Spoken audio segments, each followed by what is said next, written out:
Hey, what's up you guys, it's Dorothy, and welcome back to my channel. In today's video, we're going to go into chapter 29 of Swimsuit by James Patterson and Maxine P. So let's get right into this video.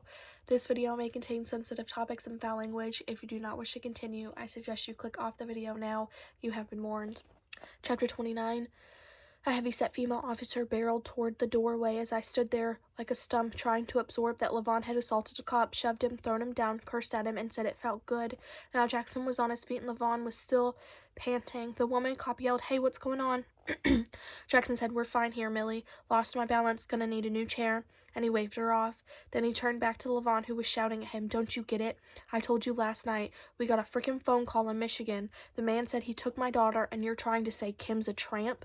Jackson straightened his jacket, his tie, righted his chair. His face was red, and he was scowling. He jerked the chair around, then shouted back at Levon, "You're crazy, McDaniels. You realize what you just did, you stupid fuck? You want to be locked up, do you? You think you're a tough guy? You want to find out how just tough I am? I could arrest your ass and have you put away for this. Don't you know that? Yeah, throw me in jail, damn you. Do that because I want to tell the world how you treated us. What a yahoo you are." Levon, Barbara was up, begging her husband, pulling his arm. "Stop, Levon. Control yourself. Apologize to the lieutenant, please."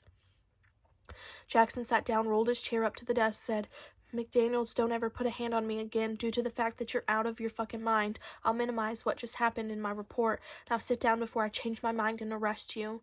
Levon was still blowing hard, but Jackson gestured to the chairs and Levon and Barbara sat down. Jackson touched the back of his head, rubbed his elbow, then said, "Half the time a kid goes missing, one of the parents knows what happened. Sometimes both of them. I had to see where you were coming from." Levon and Barbara stared. We all got it. Jackson had provoked them to see how they'd react. Had been a test. They passed, in a manner of speaking. "We've been investigating this case since yesterday morning, like I told you when I called," Jackson said, glaring at Levon. "We've met with the sporting life people, also the desk at the bar, staff at the Princess. So far, we got nothing from that." Jackson opened his desk drawer, took out his cell phone, one of those thin, half-human devices that takes pictures, sends mail, and tells you when you're low on oil.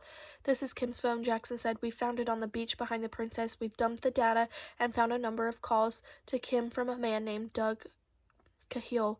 "Cahill?" Levon said. "Doug Cahill used to date Kim. He lives in Chicago." Jackson shook his head. "He was calling Kim from Maui. Called her every hour until her mailbox filled up and stopped taking incoming calls." "You're saying Doug is here?" Barbara asked. "He's in Maui now. We located Cahill and McKenna worked on him for 2 hours last night before he lawyered up. He said he hadn't seen Kim, that she wouldn't talk to him, and we couldn't hold him because we have nothing on him." Jackson said, putting Kim's cell phone back in the drawer. "McDaniels, here's what we've got. You've got a phone call saying that Kim is in bad hands, and we have Kim's cell phone. We don't even know if a crime has been committed. If Cahill gets on a plane, there's nothing we can do to stop him from leaving." I saw Barbara start shock coming up over her face again. "Doug's not your guy," Levon said. Jackson's eyebrow shot up. "Why do you say that?" "I know Doug's voice. The man who called us wasn't Doug." That is the end of this chapter. I will see you guys in the next video. Bye.